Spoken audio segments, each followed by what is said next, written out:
Welcome back to Sugar Beats. I've got Vox with me. Vox is awesome. Obviously, I'm Bob Lane. And Vox is actually a good friend. We've known each other for at least 2-3 years now. At least, yeah. Maybe more. Yeah. Probably we've seen each other because we swing around a little bit in comedy definitely circles. Saw you before I approached you and talked to you. And for so, sure. I was anyways, watching you from afar. Oh. The music would start to play. The waters would part. You know, stalkers. You know, you got to embrace them. You know, just like I embrace. Well, you have an aura about you. I mean, that's I true. definitely recognized who you were. And then when we had our new location, you came in, and I was like, "Oh, it's that guy." It's that guy. Yeah. He's coming again. But I was pleasantly can't lock the doors fast enough. I was pleasantly surprised with how cool you were when we met, and it was just It looks like you got new ink. Well, it's the only ink I have. So if you haven't looked, then yes, it's new. But it's the only tattoo. Like last year, new? Yeah, I got it right after my birthday. My birthday's Christmas Eve, so I got it. Oh wow! Right between that December and January. It does suck because you don't ever get Christmas presents. I do now, or I you get don't my ever own. get birthday presents. One of the two. I used all of my birthday money and got a tattoo, and that's exactly what I intend to do next year with this arm. So well, you know. I think that scarring yourself times is okay. Well, and to be fair, it is something that I've wanted for probably 20 some odd years. So does it have a meaning at all? It does. It's actually a spiritual type of a thing. It's a sword, and there is a Bible verse wrapped around it, which is Ephesians 6:12, which I've always enjoyed. You're gonna have to remind me because I don't remember that one. I feel like I'm back in Sunday school now trying to memorize the scriptures, but Ephesians 6:12 basically says that our battle is not against flesh and blood, but against the principalities and rulers. And, right, exactly. And the idea is that, look, our fight isn't with each other. Our fight is with the evil in the world. And of course, the sword I chose was Aragorn's sword from Lord of the Rings because I'm also a nerd, so I wanted to, mix That's a good sword. It's a fun sword. And so then for this arm, I plan to get Luke Skywalker's green lightsaber. Oh, wow. And the inscription will be, like my father before me.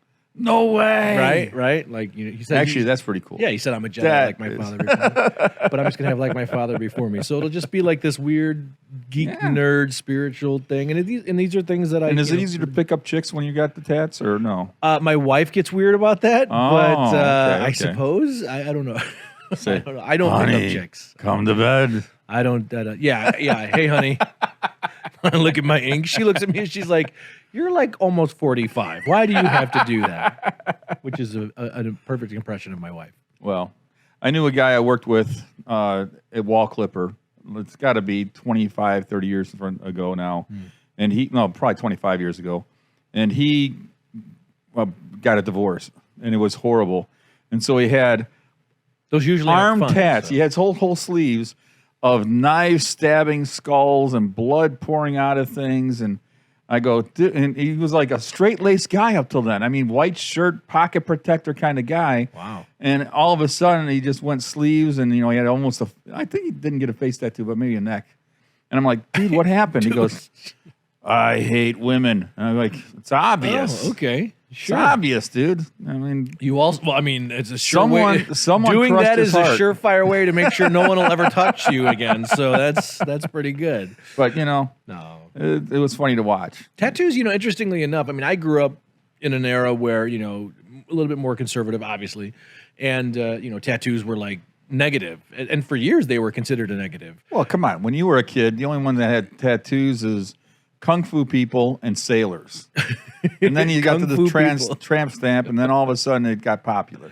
Right. So what I'm saying, though, is that tattoos now have become more passé. But it is interesting to me that when I was a kid, it's why I never got a tattoo, because I was not so much against it, but just like, oh, that's not for me, that's not for me.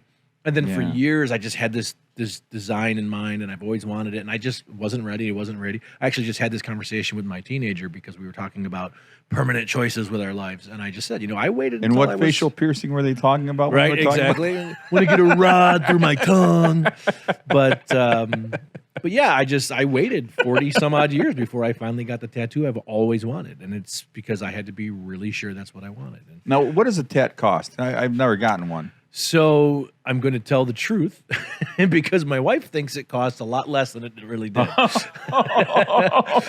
But I think what was the wife cost? I think I told her when she asked me how much it was. I think I told her it was like $600 or something. Okay, but it was closer to about $1,500. Wow. Yeah. So, but I had money kind of stashed away for it. So yeah.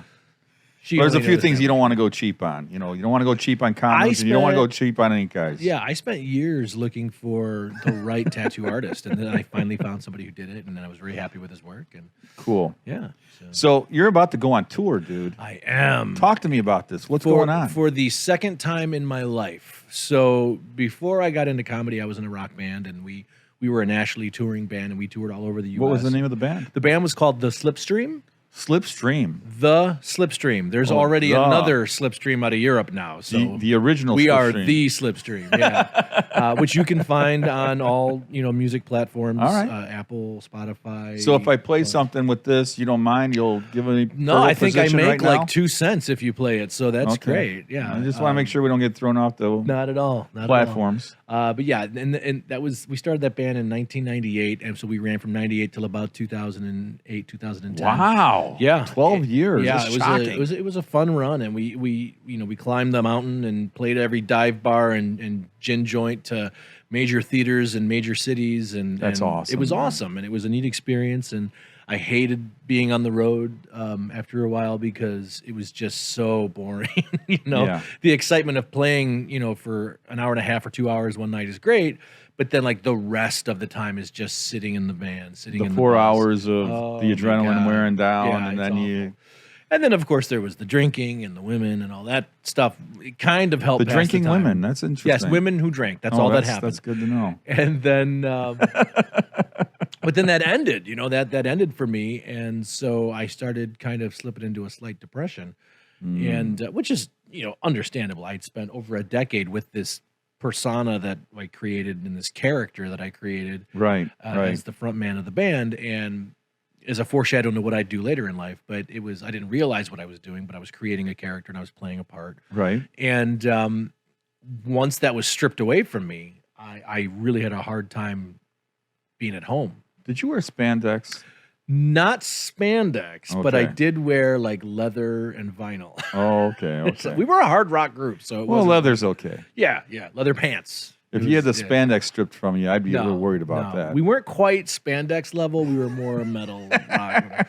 But yeah, the long and short of it was a good buddy of mine talked me into taking an improv class. Okay. And so I started doing improv, and I was always kind of a funny guy, but I didn't really understand what making a joke was. Where'd you take that class at? I took that at the Comedy Shrine. Oh, okay. Under the tutelage of Dave Sinker.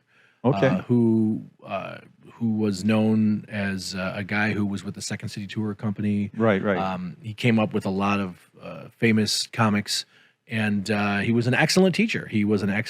And he saw in me my stage presence because I had it. I mean, I was not afraid to get up on stage. Well, after 12 years. Yeah, I mean, and even before that, just growing up doing musicals and plays and all that stuff. So being up on stage was not foreign to me, which in relation to everybody else in my class, everything was new. Right. So I was kind of a ham, and so he would recognize that and say, okay, look, your issue is not your stage presence. What your issue is now you need to understand what you're doing. Okay. And so that's when I started taking more classes and taking comedy writing classes and learning how to construct a joke and understand why things are. I was learning the fundamentals, which I didn't know. I just knew naturally how to be funny. So it was the wax on, wax off, very much, sand the floor. Yeah, very much. And I'm extremely grateful for what I learned in that time, and it has given me amazing skill sets. That I have, as you know, I have utilized and used. Yeah. And I've even gone on to be able to teach improv. And you taught me. Yeah, I did. I didn't graduate your class, but you taught me. Well, if you weren't such a dropout, Bob, no, but yeah, I mean, ultimately, it's I love being a performer and an entertainer. So, long story short, all the way up, to go around the world across the street. But sure, I was speaking with WWE. hardcore legend Al Snow, who, he still appears and does, wrestling events, and he's getting a little older, and I'm sure he's probably tired of falling down for a living. And he has always been, anybody who follows wrestling, especially from the 90s and 2000s, he has always been extremely comical. Right. And he's known for being a funny guy. Sure. And so before the pandemic, he had reached out to me and said, hey, Vox, I'm getting ready to go on tour with Mick Foley, who was another famous wrestler. And he's doing a comedy tour, and he's like, he wants me to open, and, I just wanted to run some jokes past you. So sure. Talking with him on the phone for like 2 hours, we realized, unlike every other wrestler who just tells road stories, which is fine, there's a market for that, and people love it. It's no different than podcasting, right? But he literally cares about comedy. So he's got jokes, like he writes material. So he's got bits. He's got bits, and it's just and just to hear him tell any story is just great. So before the pandemic, we were seriously talking about hitting some different clubs and just having fun with it and doing whatever. And then the pandemic hit and everything shut down. And in the interim, he purchased OVW, which was a WWE training organization. Okay. Because WWE created their new training facility down in Florida called NXT, their performance center. But they still had this OVW, Ohio Valley Wrestling in Kentucky, which is where everybody came up. John Cena, Brock Lesnar, all these names came up through this organization. And so it got into a position where they were able to sell it, and Al was in a position where he was able to purchase it. So he bought it and has kind of become like now the godfather of teaching everybody how to wrestle and all that stuff. So, even recently on WWE, wrestling superstar Cody Rhodes mentioned in an interview how Al Snow is instrumental in how he became who he is, and he's one of the top guys in the company. So cool. So fast forward a couple of months back, I was up in Wisconsin at an indie wrestling show, and Al was there, and we were catching up. Okay. And he's actually got an entire camera crew following him around because they're shooting a documentary. Because he's so big? Oh. Because he's so big. Exactly. But they're following him around because they're shooting a Netflix documentary, which is coming out in February. And lo and behold, they asked, like, are you okay if we shoot you? I was like, sure, no problem.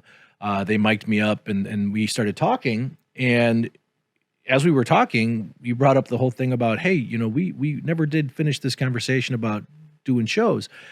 And since my availability had just opened up, I said, hey, now we can take it a little more seriously if you really want to talk about this. And he's like, yes, let's do it. So we spent an evening just going back and forth on logistics and what it would take, and we just started booking.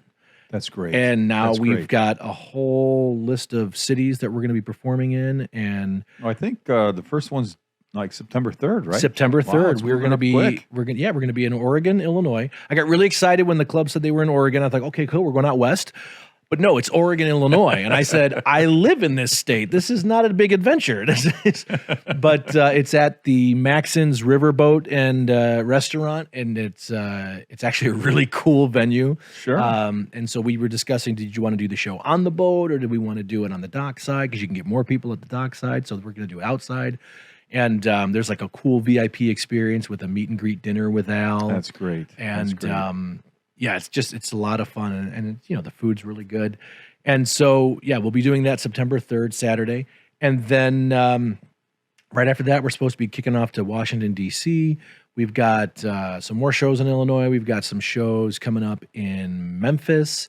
Okay. We're playing the Hard Rock Cafe in Pittsburgh. Wow. We're playing a couple of clubs in Georgia, some stuff in Florida, Ohio, California. So we're going to hit it, and it's going to run. Yeah, you need to realize you need to move more to the south when it's December, January, February. Yeah, okay? We've got some shows in Georgia that we're going to do in the middle of the winter. Okay. And I'm seeing Green Bay January 12th or something right, like that. Right. No, well, we are looking to be in Wisconsin sometime in late October. Okay. Well, that's okay. Yeah. Oktoberfest in Wisconsin. He specifically said, if we can do the warmer states in the winter, that would be great. I said, I totally understand. We're talking to Florida. So we're still booking right now. Okay. So if anybody he has a comedy club or So is how a do they get a promoter. hold of you? So they could email alsnowcomedy@gmail.com. Okay. And or they can go to my website, davidvoxmullen.com, which if you click through, you can see all the tour stuff and the contact info there.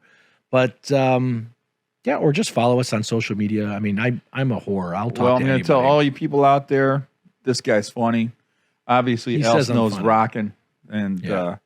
I'm sure you're going to find plenty of good people. Oh, so, we're excited. So you were planning this a couple months ago then, like since March or something? Yeah, literally just started as a conversation between Okay. he and I a long time ago on the phone, and then the pandemic, and then we got back together and just kind of picked up where we left off. And Okay. and he had said, he was going to get me his availability. It started in September was when he started kind of backing off on having a lot of things because he's working all the time. I mean, he's constantly doing stuff. And so, yeah, I've just been working with him hand in hand, scheduling things out. And Have you been working on a good material bid? Or oh yeah. You want to share that right now? I do not. You got to come. You got to come see the show.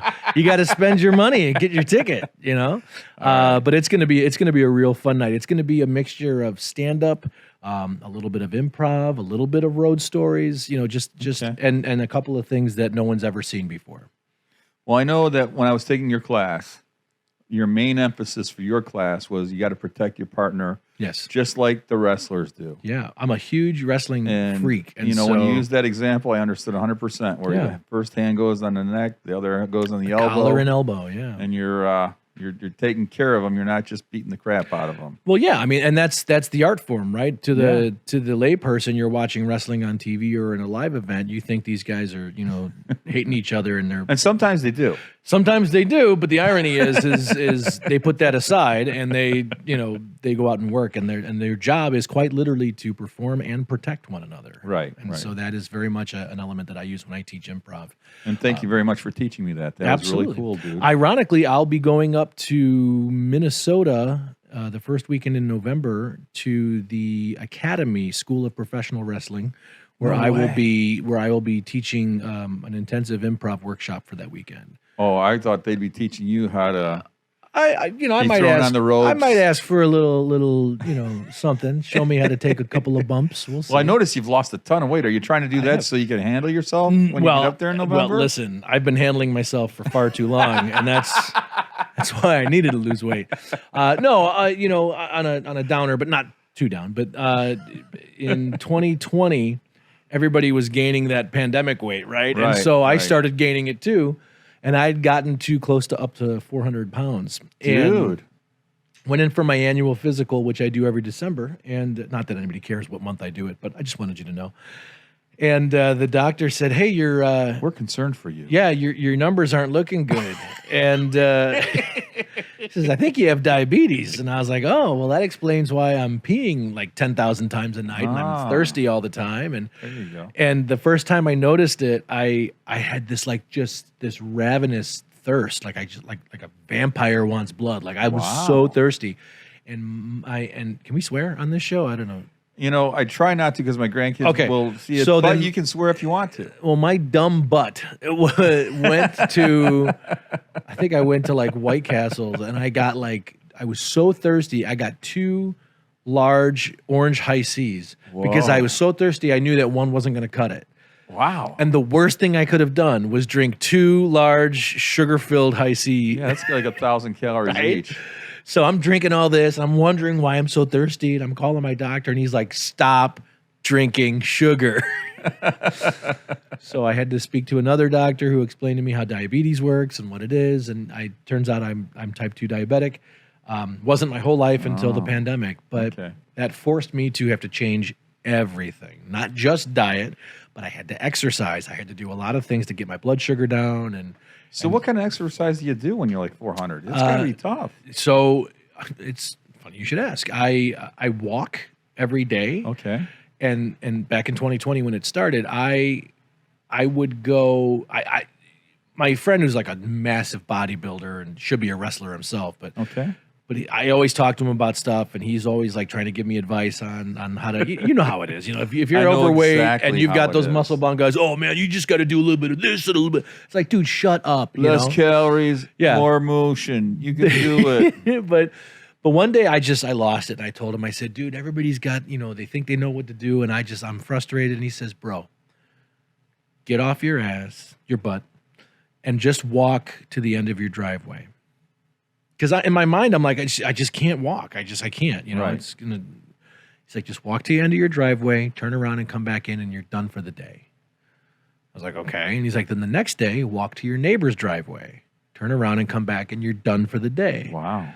And at first I was like, that's going to take forever. And he's like, you've lived 40 something years. Who cares?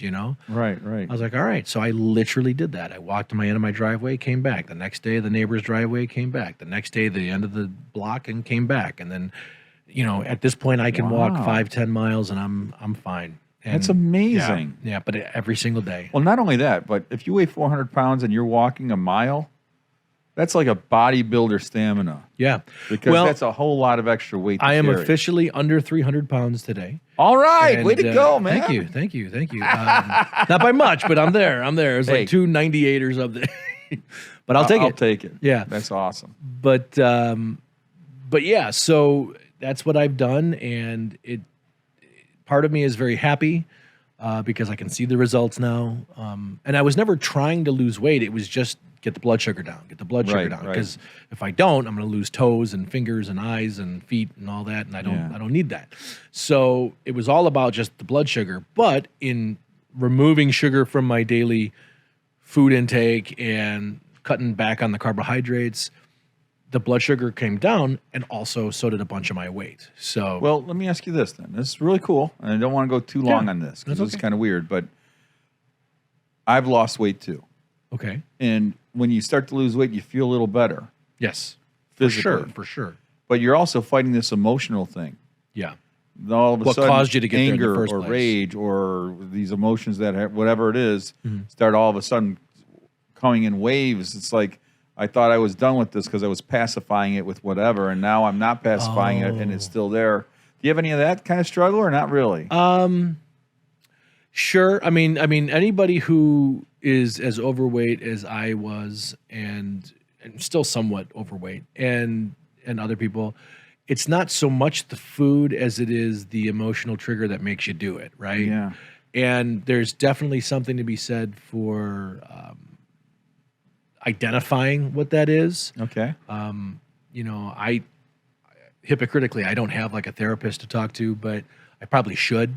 Right. Because I still don't know exactly what triggered my eating. Even today, I still struggle with, Right. I was driving and that temptation hit me like, if I get here too early, maybe I can, maybe I can go run through some Burger King or something, It's like, no, I don't need that. I don't, you know what I mean? So like it's still a daily struggle, just like somebody who's a drug addict or an alcoholic. I mean, it's every day. They like Burger King a lot. Ours is I'm food. noticing this. Well, yeah. Ours is food. Our addiction is food. And so that's been the biggest problem for me. But ultimately, I'm glad for your journey, man. That is really cool. That's really cool. Again, like I said, it really wasn't about losing weight. It was just about not dying.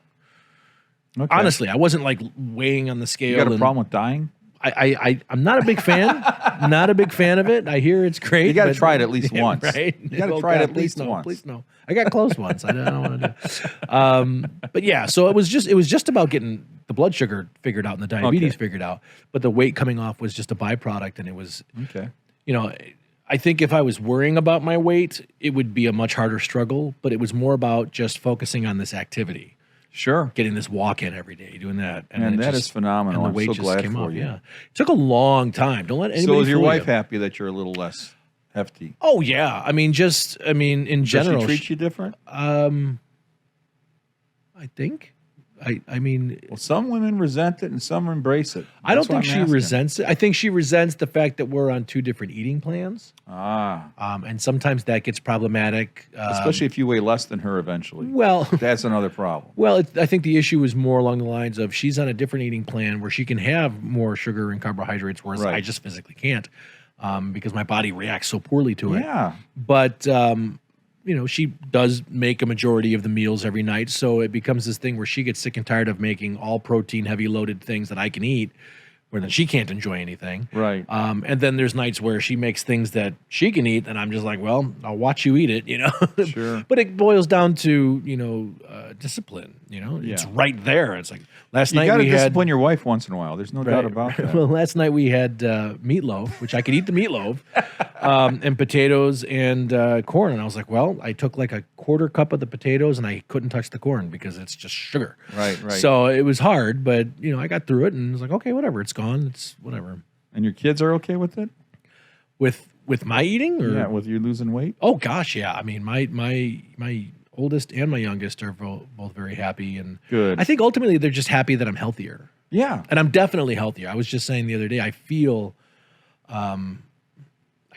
like my muscles again, which I used to when I was younger and used to lift weights and stuff. Like I don't, and I'm not even lifting weights right now, but I'm at that point where I can feel them again. Like just standing there, I can feel them again. So I'm excited about. Well, I watched you walk up, you know, because I walked out on the balcony because I knew you were having trouble where to find us, and I got to tell you, man, I was like, Vox, you're doing great, man. Thanks, man. And I think I said it out loud too, but man, I was like, we're so glad for you. Yeah, well, so you glad. whistled at me, which was a little uncomfortable. You know, but... I do that to all the people that come around me. No, I appreciate equal that. opportunity. Yes. No, thank you. It wasn't something that I was striving for, but it always feels nice when somebody points it out. So now when you're on the tour, which is going to last months, it sounds like. Oh, yeah. Well into the year. How in the next world year. are you not going to be eating from Burger King? Whew. How's that going to happen? That's a really good question. I've gotten to the point where I have found a way to eat the kinds of foods that I need to be eating, which is a higher protein, lower carb diet. Okay. And you know, I love steak, I love chicken, I love fish. You know, it's. So you're just going to do sit down meals mostly. Hopefully, yeah. And I'm even capable of going to like a Burger King and getting a Whopper and just taking the bun off and just eating the meat or whatever, and it's fine. You know. Okay. Chipotle has, you know, Chipotle's great. Has all those bowls and stuff. Yeah. I just can't have the rice, you know. But yeah, I mean that's I've been doing this for years now, so I know the diet in and out, so I can find anything anywhere. You gonna write a diet book at all? I don't know. I mean that's not really. I'm seeing dollar amounts, you know. Well, I know Oprah or a lot of people. Around anymore, a lot of people have talked to me about, you know, you should be some sort of a guru. Oprah, if you're around, let me know. Subscribe, baby. Oprah is always around. Be careful.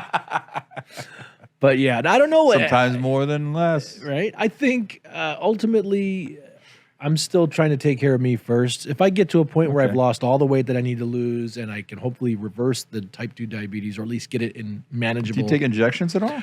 I just started. I was taking pills for the last 2 years. I was on the old metformin.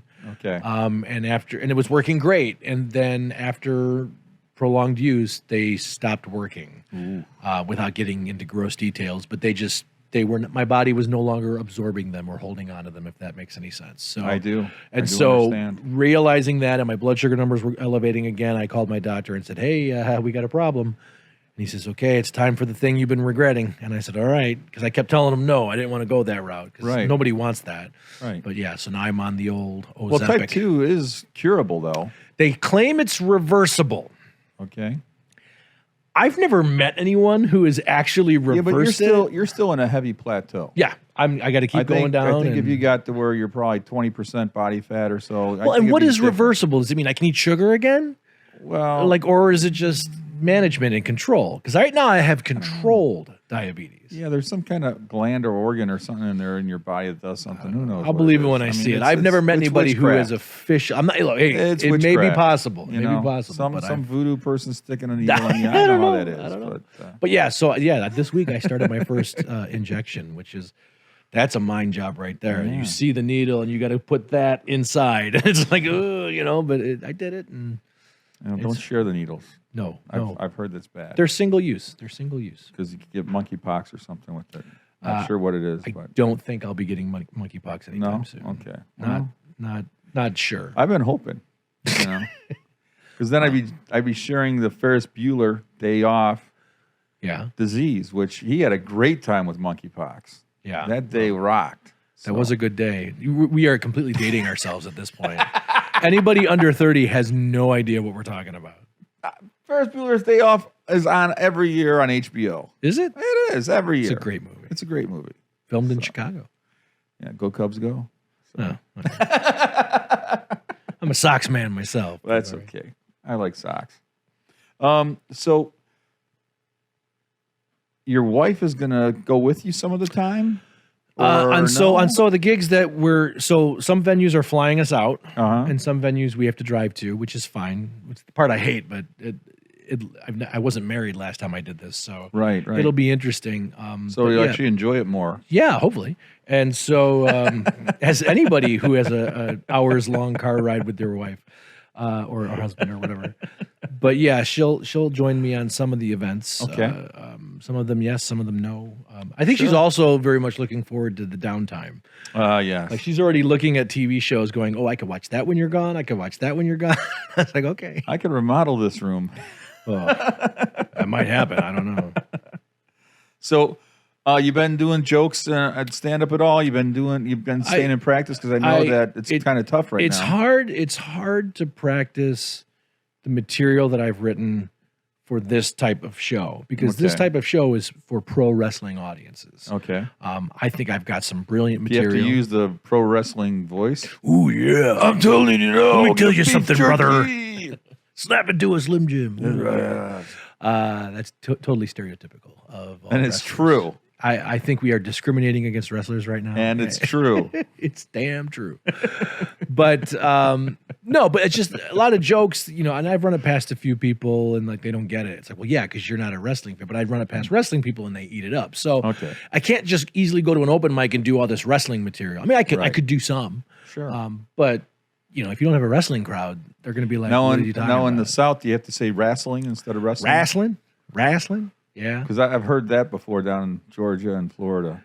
Well, they don't wrestle, they wrestle. They wrestle. They're mud. I don't know why. Hey, whatever. I don't. It's a little different than wrestling. I feel like the material that I've worked on is going to be universal for all different types of crowds, which is generally how I like to write. I like to write for. Now, what point did they get the folding chair on you? It's funny you should say that, but I have taken a few chair shots. I have for the greater good of entertainment. Oh yes, we all have. I've taken a few choke slams. Yeah, I love that stuff though. I really do. Well, I find wrestling so entertaining. It's like a soap opera. I find it so enjoyable. You'll never find any form of entertainment that encompasses all of those different facets: comedy, drama, action, slapstick, soap opera, music, pyrotechnics, choreography, stunts. I mean, light show. I mean, it's everything. Well, part of the thing I do enjoy too is it's like NASCAR. You have your wrestler, you have your racer, and you group up with your team against all the other teams, and it's sort of like the funniest thing I've ever seen. It's like The Undertaker. He's got a certain. Is he still wrestling? He actually just retired. Yeah, I thought he did. Sorry about that. No, but he always had this real cool fandom. That and then like Hogan. Hogan's not doing wrestling anymore, is he? I think he's wrestling with his attorneys at this point. But he always had the same thing, Yeah. No, they each have their own bit thing, and there was some crossover, because I was a big Roddy Piper fan when I was a kid. Yeah, he's great. He was just a hothead, and I like the Kabbalah chop and the abdominal claw. Yeah. They all had their gimmick. The butcher and all that stuff. Jake the Snake. Yeah. Oh yeah, Jake. Well, and like Jake is currently doing comedy. Mick Foley does comedy. Bret Hart is now doing a tour. No way. Undertaker's doing a one dead man show, is what they're calling it. That's great. So this is a whole trend. It's a trend, and it's a trend. Any of this. This is great. It's a trend that I started seeing happening, and I was reaching out to Al a couple years ago, like, "Hey, we want to jump on this." How did you meet Al originally? So I was doing a podcast. Well, as you know, I run a podcast network. Yes, you do. And very good podcast network. Thank you. And I was at a Comic-Con convention, and I don't know why I said it like that. It's Comic-Con, I was at a Comic-Con. And or as they say in the South, wrestling. But a pro wrestler by the name of Ken Anderson, WWE people knew him as Mr. Kennedy. He approached me and said, "Hey, you do podcasts?" I was like, "Yeah." he's like, I want to do a podcast. And I say, okay. That's awesome. And in the back of my head, I'm thinking, oh, great, here we go. Another pro wrestler wants to get into the podcast game, because there was a bunch of guys doing podcasts. Sure. He's like, but I don't want to talk about wrestling. And I was like, okay, I'm listening. And he wanted to talk about hot button issues, political, yes, all the stuff, absolutely. Sex, religion, politics. And isn't that all the same? Right. Well, some places. And so we produced a show called Push the Button, which ran for 3 years. It was a lot of fun. It was he That's and a I. good name. It was a great show, and you can still find it on wherever you get your podcasts. Push the Button with Ken Anderson and David Vox Mullen. And he kind of recognized that I was a fan, and I recognized that he didn't know who I was. And and so we started producing these shows together. The we would talk, Slipstream. right? And we just hit it off. He ended up becoming one of my best friends to this day. And so cool. And he would do shows, and whenever he was in Chicago, he'd call me and say, hey, I'm in Chicago if you want to come to a show. So it was great. I get to go see the shows. And so he'd bring me backstage into the forbidden area, so I got to see all the inner workings of behind the scenes, and I won't divulge too much. How they make the sausage. Yeah, how they make the sausage. And one day he introduced me to a couple of wrestlers who were there, and one of them was Al, and introduced me to Al, and Al and I hit it off really well. We were talking, and we were just cracking jokes. And he told Al that I was a comic, so Al was riffing with me, and then years went on, and I would run into Al again, and I would run into these other guys, and I would do these other events in different places and see it. So it just becomes like this thing where you get to know each other. Yeah. And so now again, like 9-year-old me, if I could tell that kid, hang in there, you're going to meet all these people you watch on TV. That's awesome. It's phenomenal. Some, amazing people, some sad stories, but that's what it is when you meet the people you grew up with. Yeah. So I met Al through Ken Anderson, and so it's just been. So you're kind of like you're not really in a groupie. You're more like in the circle. I was so desperate not to be a groupie guy. You know what I mean? Like I would purposely, and I would see people make that mistake. Right. And I would see how they would handle those people. Right. And it would turn into a, here we go. It's here's one of these guys, or a Mark or whatever. Right. And so I would make it a point to not be that guy. And I think they recognized that early on, that, okay, yeah, Vox is a pretty, straight guy and doesn't, hey, can I get a picture? All that stuff. And then they want to take pictures with me because we're hanging out and doing goofy stuff. If they like you, they don't mind that at all.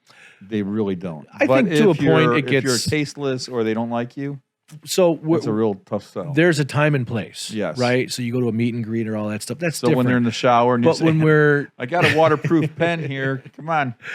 But if I'm at an after party after a show or whatever, where it's hey, the civilians aren't invited. This is supposed to be industry time. That's when it's don't ask for photos and stuff. I get that. And so it's been an amazing, exciting roller coaster ride that I've gotten to be on, just to go into that universe, especially since it was one that I was so into when I always wanted to be a wrestler when I was a little kid. And sure. Then me and my friends would wrestle in the backyards of Tinley Park. Did you ever have those rubber? Watch what you're saying here, Bob. Those rubber Stretch Armstrong kind of guys, but they were the wrestlers. The wrestling buddies. Yeah, the we used to have the wrestling wrestling buddies. Yeah, absolutely. Did you have those? Oh, I collected all that stuff. Ironically, when I was a kid, when I was a high school kid, I lived in Oak Forest, and we would all hang out in Tinley Park, which is a city right next to it. Right. And all of us would do this backyard wrestling, and we'd all fake beat the hell out of each other because we'd watch WWE, and then we do. Yeah. And one of the kids who used to wrestle with us, his name was Phil Brooks, and he went on to become known as CM Punk, which is a very famous professional wrestler. Really? Who was at WWE, and then he moved over to AEW. And he's a very famous guy. But yeah, he used to wrestle with me and all the guys. So you rub sweat together. I rubbed sweat. It's funny. It's funny because he didn't know me well. It's just we were friends with friends, and we all goofed around. And I went to talk to him more recently at an event, and I don't know what the heck was wrong with me. And this might end up in the show. Okay. But I approached him and I said, hi, I don't know if you remember me, but we used to fool around in the backyard. That's always. And he looked at me and he goes, what the hell did you just say to me? And I was like, that came out so wrong. Sugar buns. Yeah, it was, and he did not let me live it down. And kudos to him for not making it worse. But it was cool. But yeah, so I mean, it's an amazing journey that I've been on, and I'm still on it. One of the things that I always tell people, especially in the entertainment business or the arts or whatever they're trying to do, is when I was doing the rock and roll, when I was in the slipstream, 10, 12 years of my life. I look back on those years and I don't want to say regret, but I miss it. I miss being in those moments because when I was in those moments, I wasn't present. I was always worrying about what's the next opportunity, what's the next hill we have to climb, what's the next gig we can get, what's the next radio station we can get on, how many plays can we get. Right. So I had these amazing opportunities and I didn't get to enjoy them. Yes. So one of the things that I always said to myself before I started comedy was, man, enjoy every single moment. And that's what I've been doing. And I'll tell you what, it has been way more fulfilling. And I hate this because I'm still a musician at heart, but it's been way more fulfilling and satisfying being present in the moment for everything that even this right now, just this opportunity is just, I'm so thankful for, and it's a blast and I'm having so much fun just being here. Yeah. And these are things that it would be like, oh, that's work. I gotta promote or I gotta do this. And it's like, no, man, no, I'm just so happy to be here now. Cool. And everything that I'm doing, I'm just living like that. And I'm not thinking about tomorrow. I'm not trying to spend too much time on the past, just enjoying right now. Good. And, I'm going to die tonight, so that's fine. So no, but that's, hey, you got to get there once. Yeah, exactly. But that's how I feel. Once. So I always tell people, like, really try to enjoy the process, because everybody says it's not the end, it's the journey, and it really is. It's enjoying all of these moments. Well, with musicians, and I was in a couple bands in college and stuff like that. With musicians, first you got all the equipment, and then you don't control your own life. Other people are controlling your life. Yeah. Where if you're a stand-up especially, or maybe a small troupe of comedians, you have a lot of influence and probably some leadership in what you do. Sure. It doesn't mean all the doors are open for you. Right. But it does take away about half of the garbage that other people would shovel at you. Yeah, I mean, I've experienced all different facets of that, where it's a group mentality, it's a team, or it's an individual, or it's all on you, or, I mean, there's an ebb and flow to all of that. So with Al, are you working with him as a team, or are you kind of, do your thing, but Al's doing his thing, and you guys are kind of journeying together? So the lineup is, I come out and start the show. Okay. I warm the audience up. We get them hyped up. We just get everybody excited about it. If we have a guest comic, that individual will come out. They'll do 20 minutes. Okay. And then I'll come back out and keep the crowd warm, and then we'll bring Al out, and then I will actually stay with Al on stage. So it becomes almost like a two-man show. Oh, okay. And only because his stand-up experience is extremely limited. Oh, okay. He's done it, but not enough, So the idea is that we're going to protect each other. Is it a confidence thing, or is it just... I think it's just lack of experience. Okay. I don't think it's a confidence thing. Al could get up there and talk, but the idea here is to kind of take my production mind and his production mind, which he's no slouch, right? And create this little monster that we have, and just kind of share it with everybody, and that's what it's going to be. So protect your partner there. Absolutely, 100%. I love that, man. Yeah. Yeah. And that's one of the things that we even said to each other was like, look, man, I said to him, I said, my goal is to make you look good. And he's like, my goal is to make you look good. So now, what if people start misidentifying you as Al? I don't think that's even humanly possible. Have you seen a picture of him lately? That guy is jacked. I mean, there is no, and God bless him. You're getting close to jacked, man. I got to start lifting weights. That's for sure. You're getting close. But, yeah, he's in his upper years, and he looks You've been fantastic. lifting over 300 pounds for a while now. Yeah, that's true. That's true. That's true. Oh, I'm sorry, man. Shouldn't have fun with it. No, please. I'm just, all that is just an exploitation of the fact that it's gone. Yeah, I'm trying to get a new T-shirt made. It's called Embrace Obesity. Embrace Obesity. Embrace Obesity. Right. Why fight it? Well, Why fight it? I'll Just tell be you why. obese. It's okay. I got diabetes. That's what it was. I definitely had that philosophy for the longest time. Was like, I don't care. I'm just going to eat what I want and live my life, and nobody could say anything about it. And then my blood sugar came back, and it was like, oh, well, I guess that changes everything. Well, see, I'm mostly looking for human contact. Yeah. It's like, give me a hug. Well, sure. Embrace obesity. So what you're saying is your shirt is just creepy. It's extremely creepy. I love it. I love it. You can hug me anytime, Bob. Except right now. Maybe later. Okay. Maybe later. Not in front of the cameras. Oh, man. I love it. So, what else is going on? I'm trying to think. Not much else. I released a cover album Talk about the cover album, man. So, I had a handful of pieces of music that were just, demos and covers of other musicians that I liked. And I was listening through some old stuff that never got released. And I thought, what would be fun is to just release an album of just other people's stuff, like the old days, Elvis and Sinatra and all those guys, they never write their own stuff. They sang other people's material. And so and you'll find a lot of stuff like that. And I was kind of getting nostalgic and just kind of feeling like, oh, it'd be kind of fun to just throw back. So I picked songs from the 70s, 80s, 90s, 2000s.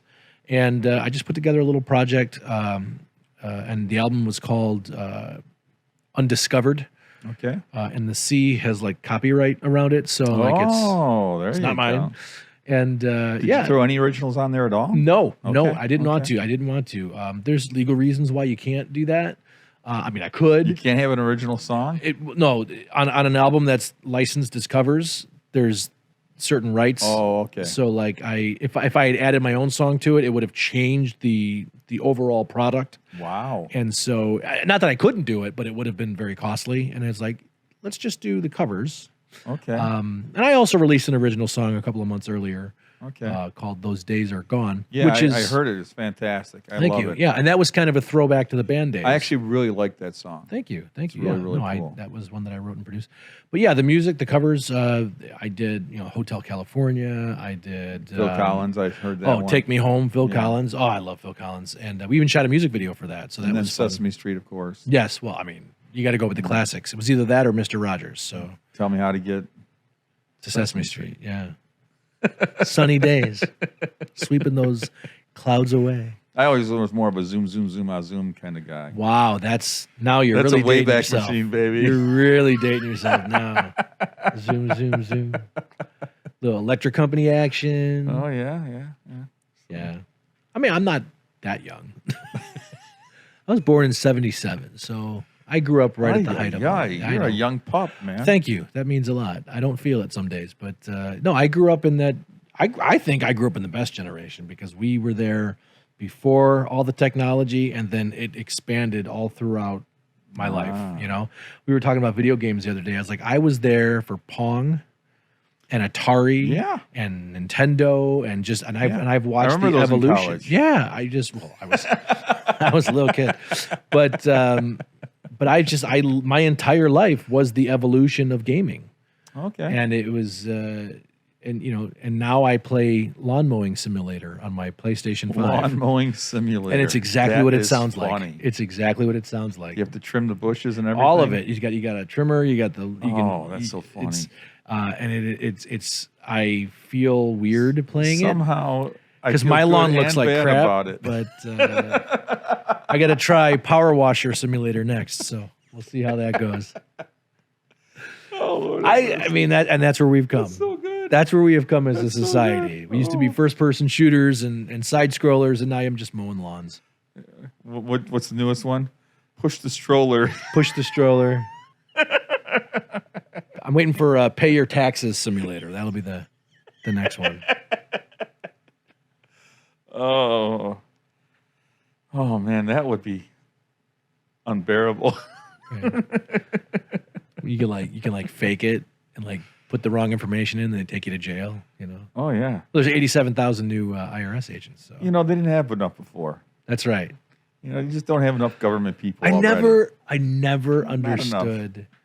I can't claim this joke because I know another comic said it, but like, why do you make us work out what we owe you? You know what we owe you, right? Like you know what you want from us. Like, well, the worst part is it's a voluntary system. Yes, it's absolutely. I don't know if it's voluntary. If you don't do it, because they can't force you to self-incriminate. So it's a voluntary system.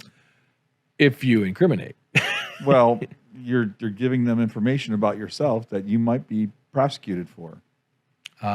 So it's a voluntary system. That explains why Trump won't turn in his tax returns. I get it. There's a lot of reasons. There's a lot going on there, Bob. Okay. You know, a lot of people the more don't I see do the Trump taxes. getting attacked, the more I love the guy. I don't know what it is. I wasn't a fan for a while, and the more I see him getting attacked, the more I just love him. You love me, Bob. You think I'm tremendous. I think he's a fantastic guy. Probably the best, okay? And sometimes you know people because of their enemies. And, sure. You know, I'm watching the horde of idiots that are doing stuff, and I'm like, I almost want to be on the Trump train just because all these people are insane. The problem They've is lost their minds. the only problem I have with the Trump train is that the wheels were made in China. So that's I don't know how secure that train really is. I'm sure it's a beautiful train. Okay, it says Trump on every car. Okay, Trump. That's how you spell it. All the toilets are made of gold. That's all brass toilets, people. Okay, totally lovely. You actually do a pretty good impression of Trump. I thank you. Yeah, I've been. That was one of the things that. Were you adopted by him at some point? Or? I have a very small amount of children. Okay. No, it's funny too because I didn't ever think I could do Donald Trump, but we were doing a show, and somebody kind of pimped me an improv. And for those of you who don't know what pimping is in improv is if they're like, oh, hey, it's Mickey Mouse. And you're like, you're Mickey Mouse. Now you're Mickey Mouse. Oh boy, you have to become that. And so somebody pimped me during the first election, and said you're Trump. And so I was like, okay, everybody, let me tell you. And I was just trying, and it got over really well. It was a huge success. Huge, totally huge. And so many people are saying this. A lot of people are knowing it. I don't know why you're not listening. And so I went home and I said, okay, I'm going to study this guy. And so I would watch him and watch him and watch him and watch him. And from every good and bad thing he did, every hole he stepped into, every good thing he did. Which he's his own worst enemy. Of course. And so I really started taking on those mannerisms, paying attention to how he uses his hands and all this and this and all of this and a lot of people. Okay. And I just found the trigger words for him that helped me kind of like mentally get into that space. And then I just started thinking, what is the most ridiculous off the wall things I could do? And it started making me a lot of money. And so I was getting booked by conservatives. I was getting booked by liberals. I was getting booked for all different stuff. Man. And the highest paid gig I ever got was being Donald Trump for like 15 minutes. Wow. At a private event that I cannot divulge, but it was amazing. That's great. And I did the character for like 15 minutes, kind of schmooze a little bit in character as Trump. And red tie, white shirt. Yep, white shirt, red tie, blue suit, and the wig, a totally beautiful wig. Okay, totally real hair. Well, that's why I had to make so much money. And it was a fat stack of cash, and I was like, this is awesome. And that's cool. I told the IRS how much I made. Of course you did. Of course you did. So. If I pimped you out as Joe Biden right now, what would your impression of Joe Biden be? Listen, folks, you gotta. What? Call me Corn Pop. What? Come on, man. Hey, come on, man. No, I never said that. I just said that. It's people. It's people. I love how his ratings always go up when he's gone for weeks at a time. And then when he comes out, they go back down. Yeah, he's been gone almost all summer for vacation. And he's trending up. It's like the only time he trends up is when you're not around. Not there. Yeah, it's so funny. I've a lot of before the wrestling stuff. A lot of my act was doing impersonations of presidents because I have a whole spiel about it and about how like when I was a kid growing up, I didn't have a father figure, so like I would just imagine that the presidents were like my dad. That's harsh. Well, I was impressionable as a kid, so like when I was a little kid, and I didn't want to share, my father would be like Reagan, like, well, Davey, you really should share. And so I would share, and then I'd get older and be Or like, in 5 minutes, you won't be here anymore. That's right. Then I'd be a little older, and like George H.W. Bush was my dad, and he'd be like, you gotta finish those peas. Not gonna let you have dessert until you finish them. Read my lips. Read my lips. More vegetables. And then by the time I got into like high school, then you know how that was like. You should go talk to that girl. Yeah, she is hot. You should ask her for help. Yeah, and then I became married. And I felt like nothing I did was right. So like my wife would be like yelling at me. She'd be like, David. I'd be like, what? I never did nothing. Ever. And then I had kids, and then I became my own dad. And then it was like, all right, you said you'd clean your room. You didn't clean it. And so that's what it's become. And then now I just come home and I'm like, hello, honey, how are you? And then I just go to sleep because Sleepy Joe. Sleepy Joe. So we'll have to see who the president is next, and I'll just add that to my repertoire. So who do you think is going to be the next president? I am so happy to admit I have no idea who's even involved right now. Nobody knows. I'm telling you right now, Bob, they're going to run Joe again. I was so stuck to that television from 2016 through 2020. Wow. And it was just, oh my gosh. And so after the election of 2020, I just said, click. Yeah. Turned it off. And I have lived a much happier life. Yeah. Not being so plugged in. I know people watch it, whatever.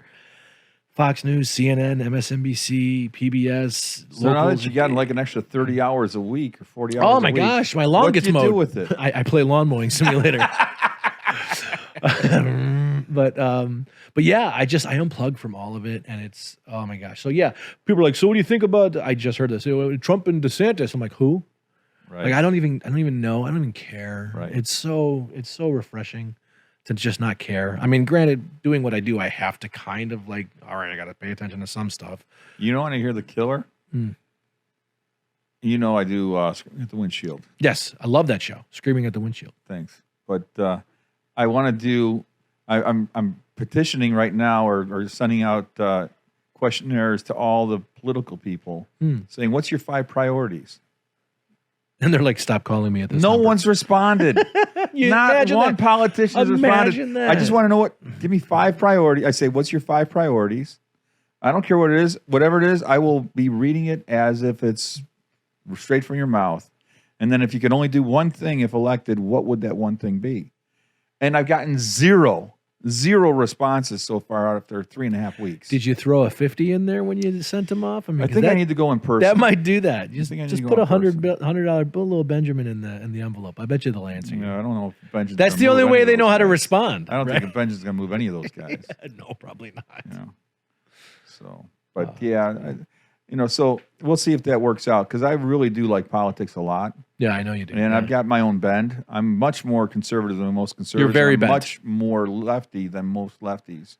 It's sort of like that horseshoe when they come back and meet. Okay. I'm right in that spot. Okay. Yeah. Too extreme on both ends because I fight hard for poor people. And it bothers me to know poor people love me. Because politicians hurt them with their policies. Yes, they do. And that's why I don't like it.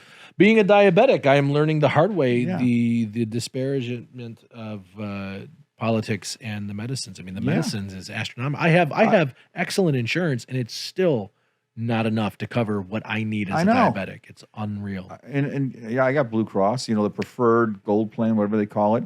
And guess what? I wait months to see a doctor. Yeah.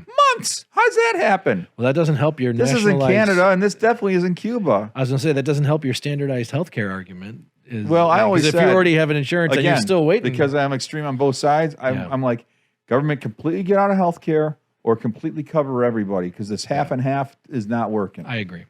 Either get all in or get all out is fine with me. This half and half is horrible to anybody that works. I think the reason why we have half and half is because they want it in, and then you have all these private insurance companies there's who a are huge pushing amount back. of slop at the trough. Yeah. That's exactly why they want it this way. You mentioned Blue Cross. All of those insurance companies, they're getting major kickbacks from government. So, well, I don't want to get into that. I mean, let's stay happy. yeah, this is Let's Sugar stay Beats. happy. I'm a diabetic, and I'm on a show called Sugar Beats. You're literally killing me. You know Bob. how we named it Sugar Beats, right? Why? Because we want to do anything entertainment, and we love The Office. And Dwight Schrute had a sugar beet farm. Yes, he did. He was a beet and farmer. so we changed it to, instead of B-E-T, we put beat like B-A-T. Like the Beatles. Yeah. So, it's like a little music, a little bit of The Office, a little bit this and that. Love it. And, everyone loves sugar. And soon you'll have real guests besides me. Vox, you are a real guest, man. And I'm so glad you came, dude. Thank you so much. Thank you for having me. I had an absolute blast. We're going to cut out of here. I appreciate it. You're more than welcome all the time. Thank you. And your tour starts on September 3rd. September 3rd in Oregon. Go for several months. Yep, it's going to go through 2023. All right. And where can they hear you or find that again? DavidVoxMullen.com or any of my social media. And .com mean it's like on the internet. It's actual webpage, yes. Okay. We still have some of those. But anybody who wants to follow me on social media, it's just at DavidVoxMullen. I'm on everything. So and Mullen is spelled Mullen. So DavidVoxMullen. Man, I don't think I could. That's a mouthful. Could you use it in a sentence? David Vox Mullen is not getting paid to be on this show. What's the origin? No, just kidding. Oh, that's a whole nother conversation. Don't worry, guys. We're going to have graphics for all that, so you don't have to remember how to spell it. Thanks so much, man. Appreciate it. Thank you. I'm glad you guys are sticking around to the end. You guys rock. Please check him out. I love his music. I love that he's a good force for funny. So good force for funny. Good force for funny. Now my new T-shirt, I have to kick back 5%. There you go. 5%. What song do you want to play you out? Of mine? Oh gosh. You'll have to pick one. All right, done deal. All right. Thanks so much. Take care. God bless.